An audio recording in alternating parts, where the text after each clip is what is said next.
What if I told you that your marriage is already heading towards failure and you don't even realize it?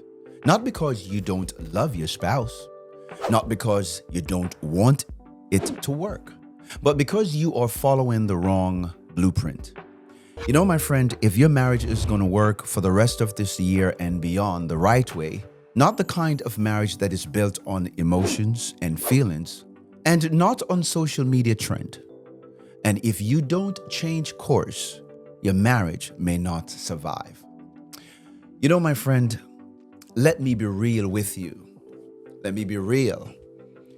We live in a generation where biblical principles are no longer the foundation of marriage.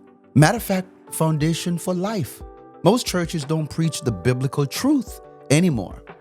Emotions and feelings have replaced truth. Feelings have replaced commitment, and feelings are not reliable. No, they're not. People are not trustworthy anymore. Character, integrity, and values are fading faster than ever. Moral standards are in the tomb. Most people don't have any anymore.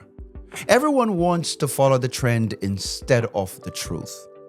And my friend, social media has become the new Bible for most marriage advice or for people's life.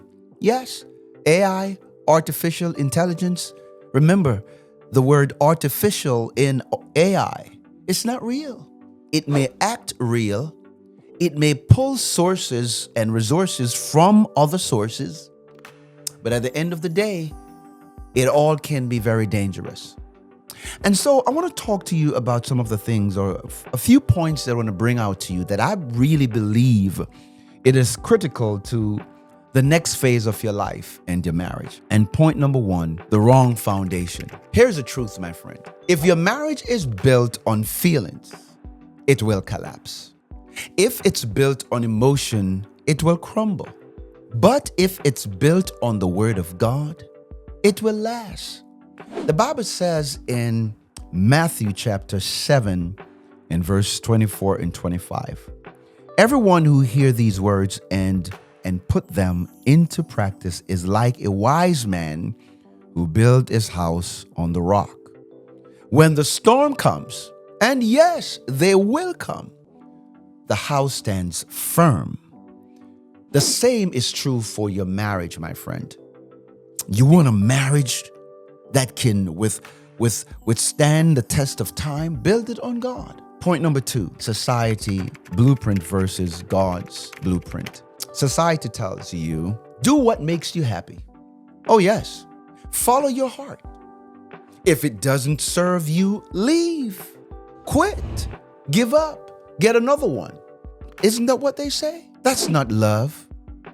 That's not the kind of love that God talks about. Love does not quit on you when the going get tough. Real love is about serving. Real love is about giving. Real love is about sacrifice. 1 Corinthians chapter 13 from verse 4 to verse 8, it tells us exactly what love is. Love is kind. Love is patient. Love does not keep score. It keeps no record of wrong. It does not envy. It does not boast. It observes all things. It perseveres. Hello? Kingdom marriage is about sacrifice, not selfishness. It's about covenant, not convenience. It's about purpose, not popularity. And here is why many couples are struggling in marriage. Here is why they are in marriage, but they still feel lonely. Here is why they are in marriage and tolerating each other in marriage, and they're still living like roommates. They are together physically, but disconnected spiritually. You know why? Because they are not yielding their will to God. They're not growing. They're not elevating their consciousness. They're not shifting their mindset from a worldly standard and put it on God's standard. Point number three, the dangerous result of ignoring God. You know, my friend, 90% of what most people are asking of marriage to give them, it was never created to give. Marriage was never created to make us happy. No, happiness comes from God. God already took care of that. God never created it to provide us, with with all these fancy stuff that we often think love and marriage is. That's why people are committing adultery, failing so fast from the grace of covenant relationship.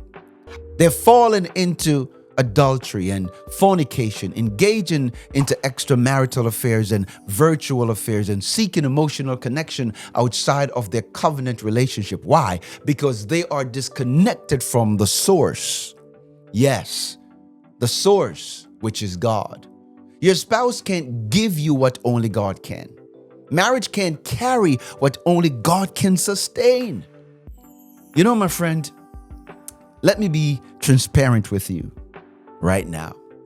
My wife and I, we made a strategic decision early in our marriage to stop listening to people, stop listening to everyone, not to compare our marriage with anyone, and compare our marriage with God. Compare our marriage with Christ Jesus.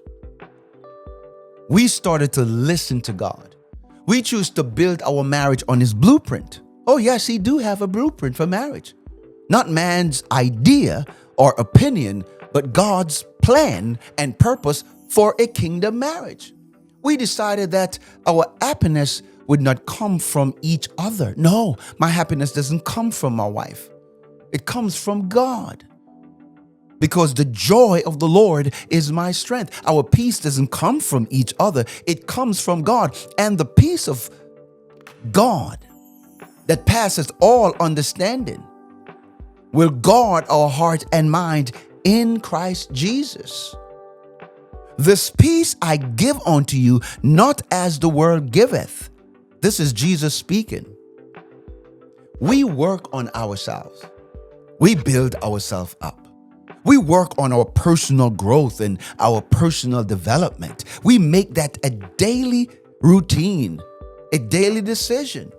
We dealt with the trauma of our past. We didn't want to bring no trauma to the marriage. We brought it to the relationship, but we have to unpack them in the relationship and build ourselves so that we don't impact each other negatively while we are trying to serve and love in our marriage.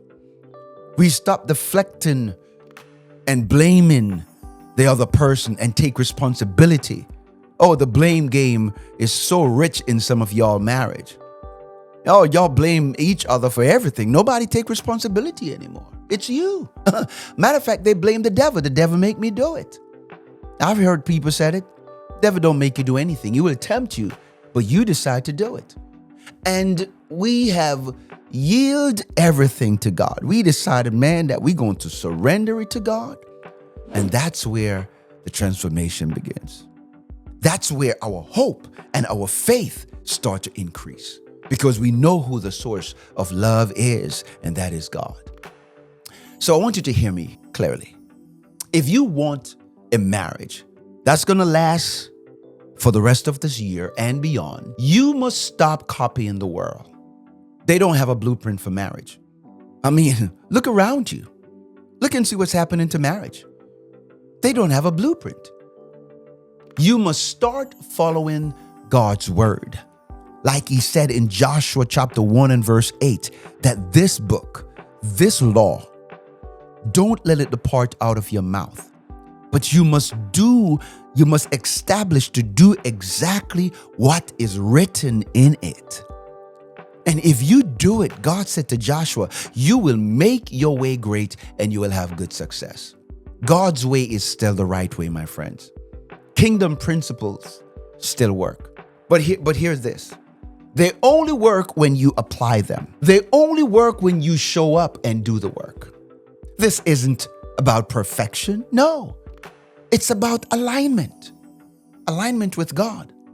It is about kingdom principle. It is about applying these word of God to your life and applying scriptures to your life, applying good moral standards and values and character, along with the Holy Spirit guiding you.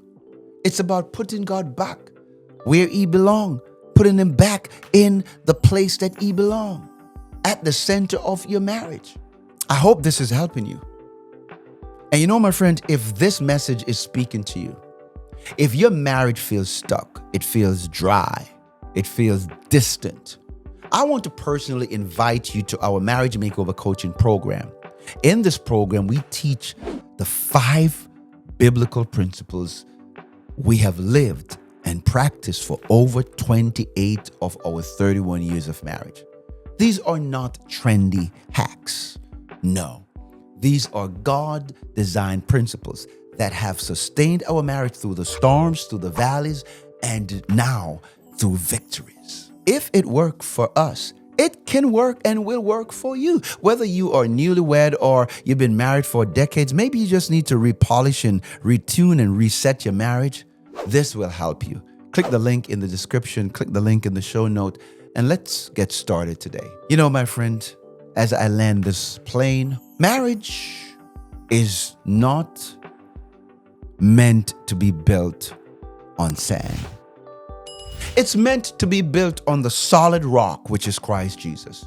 So if you want a marriage that is strong, a marriage that is built to last, a marriage that is not easily broken, not broken this year and not broken next year or beyond, don't follow the trend. Follow the truth. Follow the word of God, not the world. And thank you so much, my friend, for watching. May God bless you and bless your marriage. May God bless your home and your legacy. Thank you so much for watching. I can't wait to see you in the next one. In the meantime, check out these other episodes. I hope they are a blessing to you. Ain't it great? God bless you.